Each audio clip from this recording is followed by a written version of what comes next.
So if you live in Glasgow, Edinburgh, Aberdeen or Dundee, you're being had, okay? This is balls. All of it is balls. You have to get people to understand that they are not saving the planet by buying electric cars, and every measure that is introduced over here to save the planet is only ever about more control, more taxation and more money. It's all bollocks, isn't it? Good afternoon. You're probably wondering why on a beautiful sunny day I am sat in the back of my Volvo to present this video. I could say it's because it was a great vantage point for you to watch these guys doing some magnet fishing, but the honest answer is I broke the Mercedes this morning doing donuts to do my impression of Sean Paul's Breathe. Well, I've broke it. It won't start. So the key goes in the ignition and then nothing. So it's got power, but it's like the ignition switch has died. Could I have got dust in it? I don't know. Anyway, let's have a look at what's going on in Scotland, because the Scottish National Party have been told to scrap pointless and unnecessary low emission zones as pollution is already low in Scottish cities. So this is an article from the Scottish Daily Express a couple of days ago. With the new £60 fine set to go into force in Glasgow within days, new evidence has shown that Scotland's cities do not have a problem with air quality. Now, this is interesting because the video that I just posted, the Sean Paul Breathe Sadiq Khan ULEZ one, used my friend Phil's particulate meter to explain that even in London, they don't actually have a problem with air quality. So I would be amazed if in Scotland they had a problem with air quality. There's a few cities in Scotland and it's mostly green and beautiful, and the wind blows. So that disperses all of the pollution, but it also disperses the good air back into the cities. That's what the wind does. It spreads air around. So these low emission zones, they're an absolute myth anyway, because as soon as the wind blows, your low emission zone is spread out all over the place. So basically where I'm getting to now with all my videos is It's all bollocks, isn't it? it's just all bollocks, all of it. And all we can do is make the people see that it is actually all bollocks. So Glasgow, Edinburgh, Aberdeen and Dundee all have low emission zones in place to ban older cars from the city centre, with Glasgow set to start levelling automatic £60 fines on June the 1st. And the other three cities will follow suit in just 12 months. The Scotland schemes as well, I think, are a lot worse than anywhere else, because isn't it the case that they start at 60 quid and then your next offence is 120 and they keep getting worse? The Scotland low emission zone schemes are like low emissions on steroids, but this is the place where they don't need them. The Scottish Daily Express has already revealed that air quality in central Glasgow has been dramatically improved this year, with campaigners putting it down to cleaner, greener buses. That's a big deal, that is. If you get rid of the old polluting buses, you can improve your air quality. I'm okay with that. That makes sense. But new research by the Mail on Sunday discovered a similar picture in the other cities as well, with official analysis at every monitoring site in the low emission zone showing a green rating for harmful particles. So already before the low emission zone is rolled out, all of these areas are green for harmful particles. They're all okay. Crucially, nitrogen dioxide levels, the main pollutant cited by Glasgow and Edinburgh councils as the reason for introducing the LEZs, also fell within legal limits in all four city centres.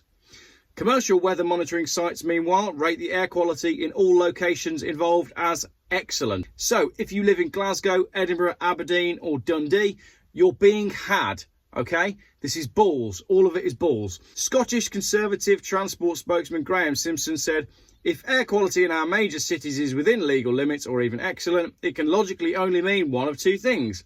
Either the levels are inadequate, or the low emission zones are unnecessary window dressing." Our environmental expert, who did not wish to be named, told the paper, "Measures taken over the past decade or so, such as the introduction of electric buses, has led to pollution targets being met and indeed exceeded. The introduction of further low emission zones now is, therefore, pointless." Thank you, Mr. Refuse to have their name known. Colin Smith, Chief Executive of Scottish Wholesale Association, said, "The low emission zones are affecting our members who can't get costly replacement vehicles, and end users such as pubs, clubs and restaurants in city centres all need supplied. If emission levels are already low, then the question would have to be, do we need this? We would like a pause on implementation of low emission zones to give businesses further time to adjust. I'm just going to conclude this with where I've got to with all of this low emissions stuff, and pretty much everything that's going on at the moment to do with Agenda 2030 and all of this low emissions stuff is it's essentially all bollocks, all of it.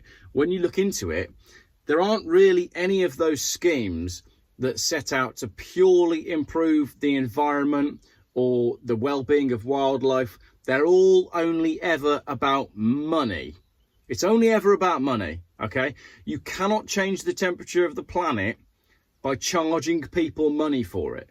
So it's all extortion and it's all about control. All of these schemes. I don't think we can necessarily stop them. Well, maybe we can. But what we can do is we can educate people. And in order to educate people, we just have to get people to understand that they are all bollocks. Because then you can better understand what your government is doing to you.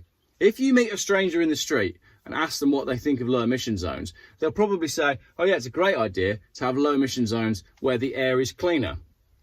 But if you explain to them that actually the air is already very clean and all it's doing is charging people £12.50 to drive through a zone, bearing in mind that the wind is going to blow in that zone and move all the particulates around and out and maybe blow some clean air in anyway, and that the levels have already been met, and that your electric car that you've purchased to save the planet was actually built by a company that is owned by a company that lives in China. It was mined in the Republic of Congo under slave labour conditions, probably by children, in a place where there is no concern for the environment whatsoever. And that the company that you're buying the car from is owned by a Chinese company. And in China, they have no regard for the environment whatsoever. You have to get people to understand that they are not saving the planet by buying electric cars, and every measure that is introduced over here to save the planet is only ever about more control, more taxation and more money. And I think that's it. I think that's, you know, I've made a lot of these low emission zones videos, and I always say I'm not going to make any more because that is my conclusion. They are all a load of rubbish. And all we can do is educate everybody else that they are all a load of rubbish. So when a low emission zone comes to your city, you'll know that it's a load of rubbish. And that's that. But it's great to see that, you know, a mainstream newspaper is now basically saying this low emission zone is a load of rubbish. And they're even worse in Scotland because there's more poor people in Scotland than there are in places like London, you know. Dundee, London, take the average salary. What have you got? Well, you've got much poorer people in Dundee, and that's where they're introducing the harshest low emission zones. It's bollocks. It's all bollocks. As they say, was it a Fast Show where the guy goes, that's all old bollocks, because that's what it is. That's all old bollocks. It's a load of rubbish, and now people are starting to see that. Thanks for watching.